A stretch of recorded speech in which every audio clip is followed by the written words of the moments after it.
Kesibukan sekarang ya tentunya ada kerjaan lain ya selain biasanya nyanyi dan juga yang ngurus anak dan cucu ya. Oke, Mama ya di tengah kesibukan, di tengah kesibukan mamanya kita juga baru-baru ini kemarin mungkin namanya kita lihat Owi akhirnya menjalani sebuah proses hukum. Mamanya mungkin sebagai seorang ibu dari Owi, gimana melihat proses hukum yang harus dijalani oleh Owi? Tentunya awalnya begitu mendengar sebagai seorang ibu pastinya saya kaget. Tapi saya kan tidak bisa apa-apa, hanya bisa menyemangati dan mendoakan. Saya rasa semua ibu pasti merasakan hal yang sama seperti saya apabila anaknya terkena masalah. Melihat proses hukum yang cukup panjang mamanya dari untuk Owi sendiri, mamanya melihatnya seperti apa? Saya melihatnya tentunya prihatin, merasa sedih, tapi saya tidak bisa apa-apa. Ya saya hanya bisa mendoakan anak saya, menyemangati. Setelah Owi mungkin menjalani proses masa hukuman saat ini, udah berkomunikasi belum sih, Mama? Sampai saat ini saya belum berkomunikasi karena katanya kan tidak boleh pegang handphone dan alat komunikasi saat ini belum boleh. Tentunya yang tambah bikin saya sedih adalah cucu saya karena menanyakan mamanya kemana. Itu yang membuat 2 kali lah saya merasa terpukul. Mamanya sendiri menjelaskan ke cucu sendiri yang mencari terus mamanya sendiri gimana sih mamanya menjelaskan ke sang cucu? Nah itu dia. Memang agak dilema juga ya. Bingung dan segala macam ada bertumpuk pada pikiran saya, perasaan saya. Saya hanya bilangnya mamahnya lagi keluar kota. Kalau dia nanya pulang kapan belum tahu. Pulangnya kapan belum ada kabar, itu aja. Karena masih kecil saya takutnya nanti rewel. Jadi saya menjaga perasaan cucu saya juga. Terakhir kali mungkin mamanya Owi ketemu dengan anaknya sendiri kapan? Kemarin mereka masih tidur barengan. Terus udah Oi juga cium kaki saya sebelum berangkat. Terus cuci kaki saya dan minum air kaki saya, dia minta maaf sama saya. Tapi saya saat itu tentunya tidak berpikir Oi akan nggak pulang. Saya cuma semangati. Kebetulan kan kondisinya juga Oi itu lagi perawatan sebetulnya, masih minum obat. Ya bercampur perasaan saya sama pikiran, bercampur aduk lah. Seperti apa cerita hati seorang Nia Daniati di tengah kasus seorang putri?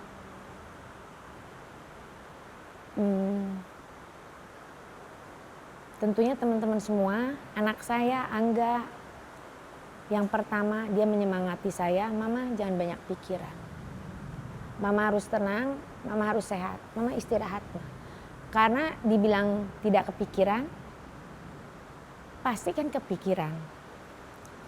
Dan kakak-kakak, ponakan, sahabat-sahabat saya semua mensupport saya, entah bentuknya pada datang ke rumah ataupun lewat WA, telepon. Ya alhamdulillah, terima kasih justru untuk teman-teman, terutama keluarga, sahabat-sahabat saya, semua anak saya sudah mensupport diri saya.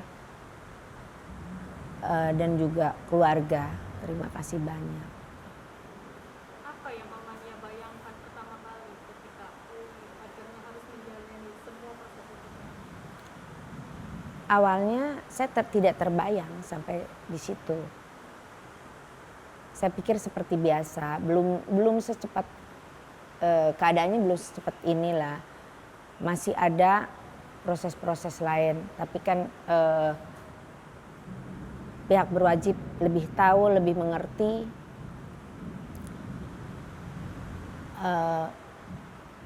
Ya kaget aja.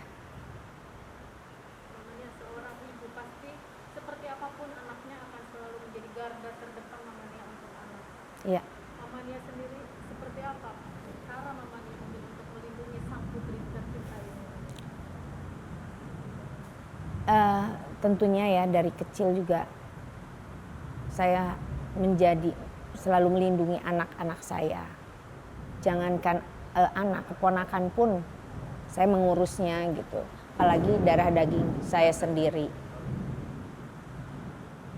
Dan mungkin dalam hal ini juga ada kekurangan saya dalam mendidik anak saat dia pertumbuhan. Di pertumbuhan saya kurang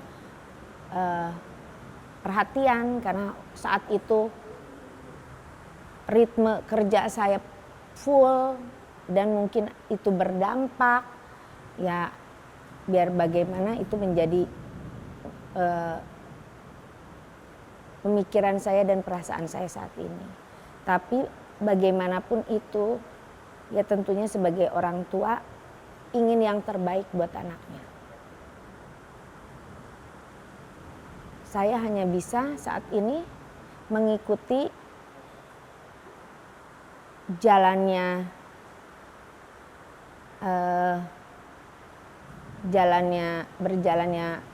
penyidikan kasus ini dan tentunya berdoa semoga ya apapun itu tentunya sebagai orang tua mendoakan yang baik-baik dan menyemangati.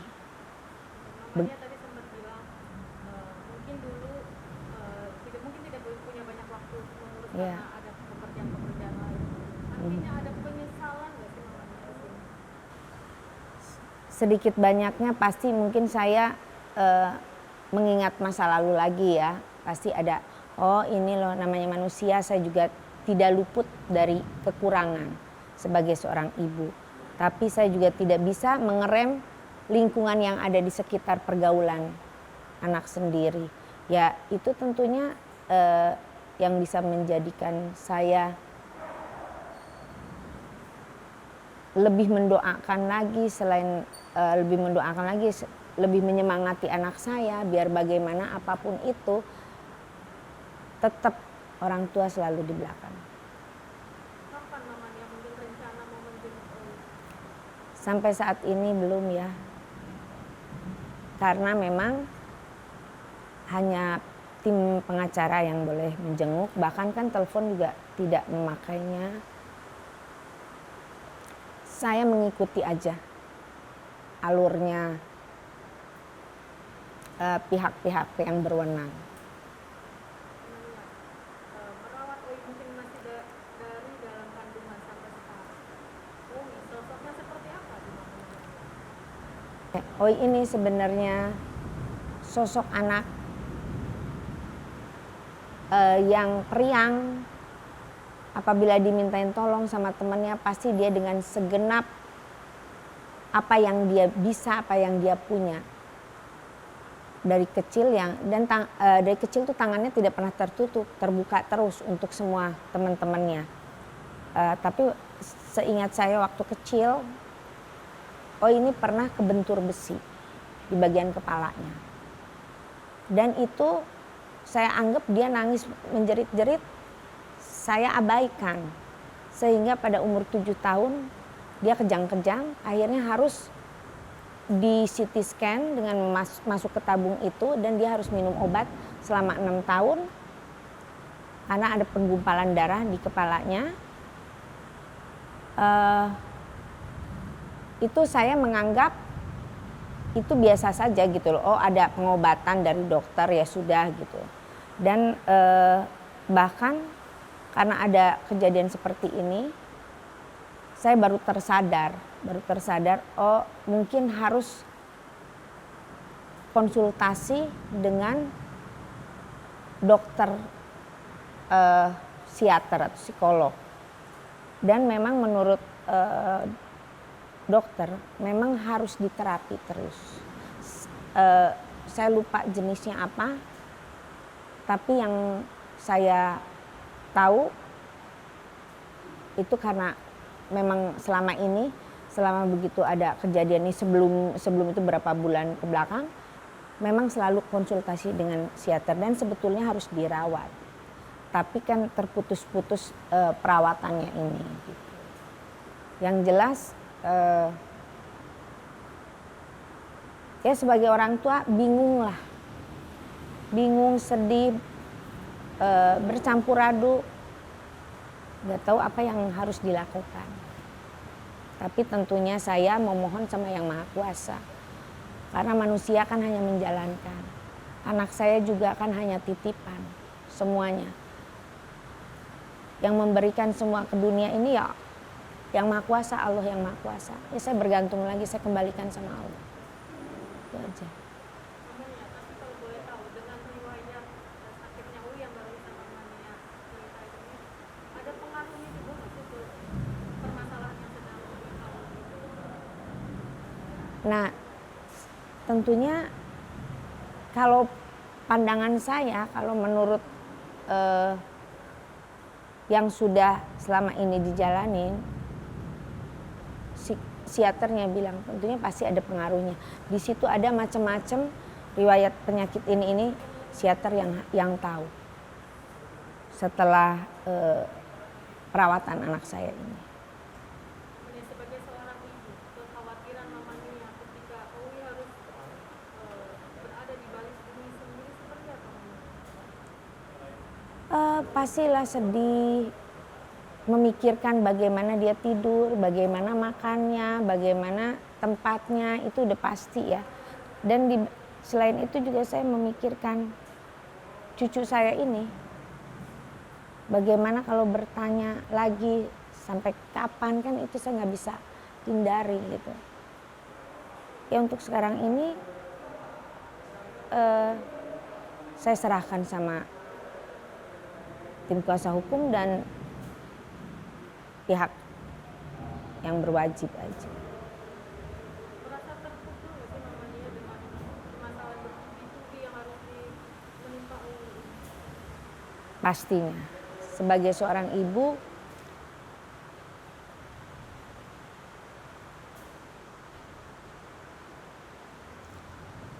pasti merasa terpukul ya.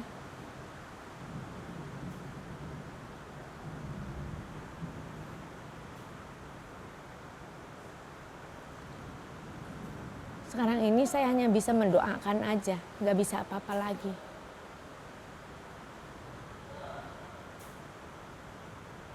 Apa yang membuat Mama Nia mungkin bisa dibilang selalu menetes air mata mungkin dengan melihat permasalahan ini?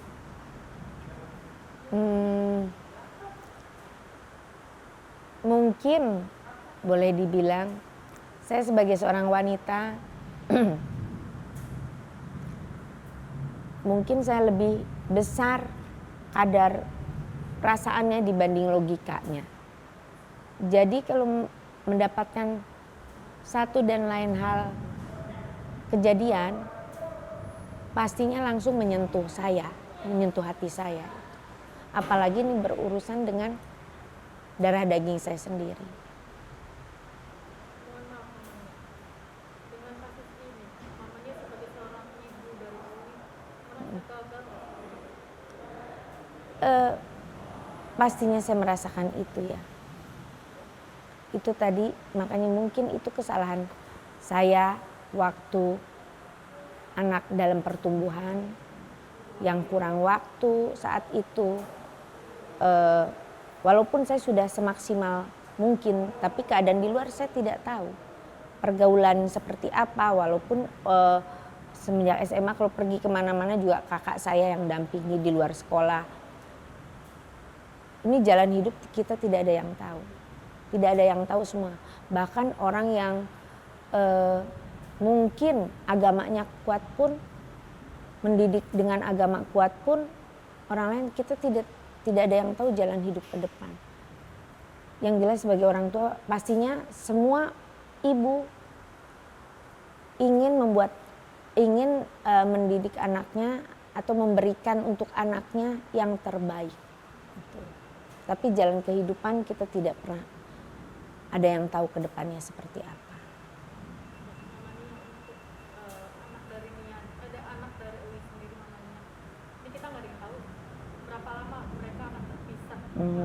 Proses itu apa yang mamanya bayangkan ketika sang anak ini harus berpisah dari keluarga? Kalau bertanyanya seperti itu saya harus menjawabnya, saya juga tidak tahu. Harus jawab apa terhadap cucu saya apabila dia bertanya. Karena baru sekali kejadiannya. Tapi saya yakin dengan agama saya, kita lahir ke dunia semua karena Allah. Ya saya kembalikan lagi sama Yang Maha Kuasa, saya bergantungnya sama Yang Maha Kuasa, saya berdoa aja gitu. Ya mohon doanya dari semua, tentunya pemirsa Silet dimanapun berada, dan tentunya apabila anak saya ada kesalahan saya mohon maaf. Mamanya kasus ini kan diduga ada keterlibatan juga dari Ibu Agustin. Iya. Mamanya mungkin Ibu Agustin sendiri kan bisa dibilang guru sekolahnya ya mamanya, guru sekolahnya. Iya. Yang mamanya tahu sendiri seperti apa sih? Jadi saya itu lama tidak bertemu semenjak anak saya selesai sekolah. Ketemu pas anak saya nikah aja, tapi saya tidak tahu ada urusan apa, tidak pernah tahu. Dan saya merasanya begitu tahu ini ada kejadian seperti ini, baru saya tahu loh kok seperti ini gitu. Saya rasa mungkin mata masyarakat melihatnya semua dibebankan sama anak saya. Di sini saya bilang, apakah orang bisa bekerja sendiri? Tidak ada rentetannya. Kenapa sampai terjadi itu? Nah saya pikir tentunya ada tektokannya. Dan semua itu kalau tidak ada pasangannya yang untuk menjalankan ini, kejadian bisa jadi seperti ini kan tidak mungkin. Jadi ya tentunya saya serahkan aja kembali kepada yang berwajib. Saya rasa pihak dari yang berwajib juga tidak menutup mata, tidak diam. Ya harapan saya tentunya ini jangan disalahkan hanya Oi sendiri. Biar bagaimana Oi ada yang memberikan jalannya itu. Dan saya tidak tahu itu siapa dari pihak mana sehingga ini terjadi. Dan saya juga karena saat itu saya sudah pisah rumah dengan anak saya, sudah nikah, anak saya juga bukan anak kecil. Untuk kegiatan ini itunya saya tidak mengetahui. Gitu. Ya saya harap masyarakat kita bisa menilai lah. Apalagi dari semua kalangan juga bisa melihat apakah hanya anak saya sendiri atau bagaimana. Tidak mungkin kalau cuma anak saya sendiri, itu aja. Ya saya berharapnya ada jalan terbaik untuk anak saya. Dan tentunya segala sesuatunya anak saya juga harus semangat dalam menjalankan ini semua. Komunikasi ada, kebetulan besan saya yang perempuan itu sakit, udah 5 hari lalu, 5 apa, dan masuk ICU. Terpaksa anaknya diminta melihat orang tuanya, tidak tahu akan ada kejadian seperti ini. Dan sekarang masih di rumah sakit, saya dengar. Ya insya Allah dalam waktu dekat mudah-mudahan bisa mensupport Oi suami. Untuk Rafli sendiri mamanya Maksudnya? sudah ada komunikasi juga gitu dengan Rafli? Iya, sudah ada komunikasi. Dia lagi menunggui mamahnya karena sedang di ICU kan ibunya saat 2 hari lalu itu. Jadi saya pikir saya tidak mau ganggu biar bagaimana kan orang tuanya. Dan saya melihat fotonya juga ya. Saya juga merasa prihatin. Saya harus bagaimana ya ini sebagai ibu yang menguatkan diri dan menguatkan anak. Buat saya apapun itu beritanya, apapun cerita dari berita itu benar atau tidak benar, walaupun saya selalu dijadikan headline pemberitaan, saya hanya berpikir seperti ini. Ya kalau memang dengan nama saya dibikin jadi judul, kalau ya mau bilang apa gitu. Walaupun saya tidak tahu apa-apa, selalu nama saya dibawa. Tidak pernah, maksudnya betul anak saya ini, tapi selalu dijadikan headline kan. Orang tidak ada yang menulis tuh hanya dalam cerita. Tapi saya mengerti pekerjaan media juga seperti itu. Manusia boleh berbuat apa aja. Begitu juga dalam hal nama saya selalu dijadikan headline di masalah ini. Tapi saya yakin Allah tidak tidur. Sebetulnya gini, pada intinya saya ingin tenang dulu. Ingin semuanya tenang. Tidak mau saya juga banyak media yang wawancara ini itu dan lain sebagainya. Bukan saya tidak menghargai pekerjaan mereka. Mohon maaf, karena saya ingin juga batin dan pikiran saya tenang. Orang tidak pernah mengalami, tidak tahu rasanya seperti apa. Seandainya masalah ini ada di mereka, bagaimana perasaannya, itu yang bisa mereka, oh iya ya ternyata kenapa sampai saya berdiam diri dulu. Pasti itu. Karena kalau sekarang hanyanya bisa bertanya, menulis, kan begitu. Tapi merasakan tidak pernah. Saya yang bisa merasakan. Jadi kalau ditanya kenapa, coba kalian ada di posisi saya bagaimana. Lihat. Saya tidak mau lihat. Selama ini pemberitaan apapun saya tidak mau lihat. Jadi buat saya hanya berpikir seperti ini. Semua kehidupan sudah ada yang mengatur. Apapun masalahnya ini itu, saya punya keyakinan sendiri. Saya bisa kuat seperti ini karena kekuatan yang diberikan oleh Allah, oleh alam semesta dan lain sebagainya, oleh semua teman-teman, anak cucu semua yang ada. Jadi saya pikir ya saya harus jalani, tidak bisa diam. Dan kita harus tenang dalam menyikapi satu dan lain hal.